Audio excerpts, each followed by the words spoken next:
He joins us live from Capitol Hill. Good afternoon, sir. Good afternoon. What do you think voters should think when they see that kind of childless bickering on the floor of the Senate, with 14 million Americans out of work, with poverty at record levels, and with a government shut down, what, about 48 hours away? Well, our 9% approval rating is about to plummet. I mean, we're going to be below the margin of error. You know, the bottom line here is pretty straightforward. Should we have a payroll tax cut extended in this tough economic time, something that will put $1,000 in the pocket of every average American? And the American people, I think, and economists know the answer to that is yes. It makes sense to do now.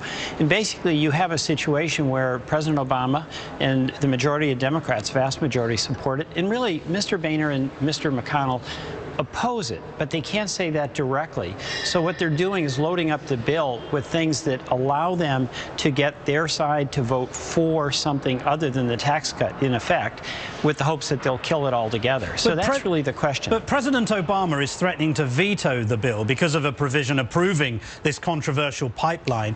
Are you, sir, comfortable with that, at the risk of letting the payroll tax holiday expire over this pipeline issue?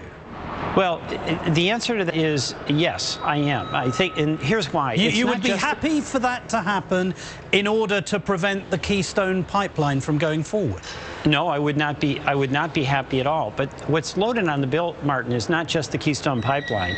It's other extraneous things like cutting back on unemployment benefits. It's making Medicare beneficiaries pay more for their Medicare benefits. It's putting in controversial and really kind of silly things like you can't use your food stamps in a strip club. So this bill has been loaded up not just with the Keystone pipeline issue, but with all kinds of other provisions, rather than have us in a straightforward way put on the floor the question of whether you do or don't want to have a payroll tax cut extension with a way to pay for it. That's really the question. We've gotten into this habit of Congress of loading things up really as a diversion, and it takes away accountability for that the American people are entitled to have. So I think a straight up or down vote on the payroll tax extension is something the Democrats and Republicans should support. If you're for it, fine, and defend your position. If you're against it, fine, and defend your position. I didn't actually know that you could use food stamps in a strip club. But well, I don't think you can. Okay. But Speaker Boehner, though, he says that any tax on millionaires, okay, would hurt small business. But when he was asked today which small business it might hurt, he couldn't name a single one. Take a listen.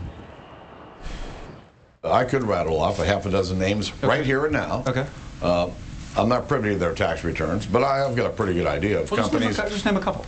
I've got a handful of companies in my district, friends of mine, who run small businesses, but they're set up as a subchapter S corporation and pay taxes personally.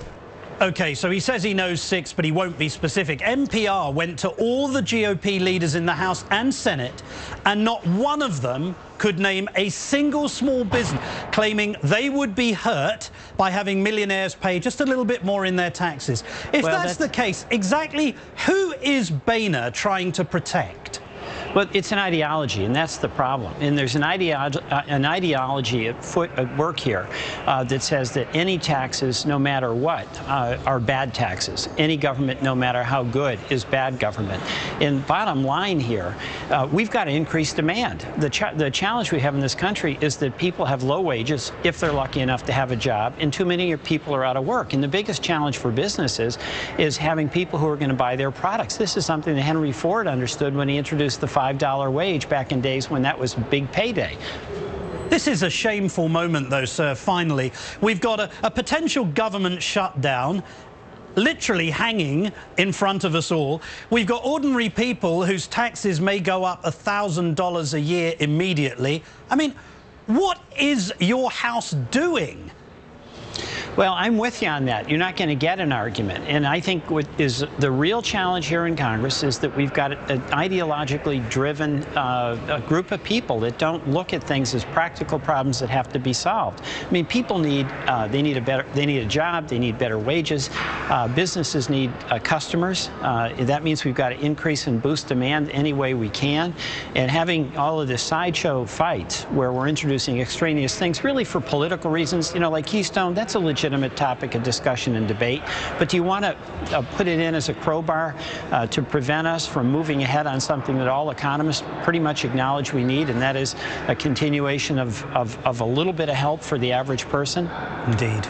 Congressman Peter Welch from Vermont, thanks again for joining us. Thank you. Coming up, the Trump card is played in today's top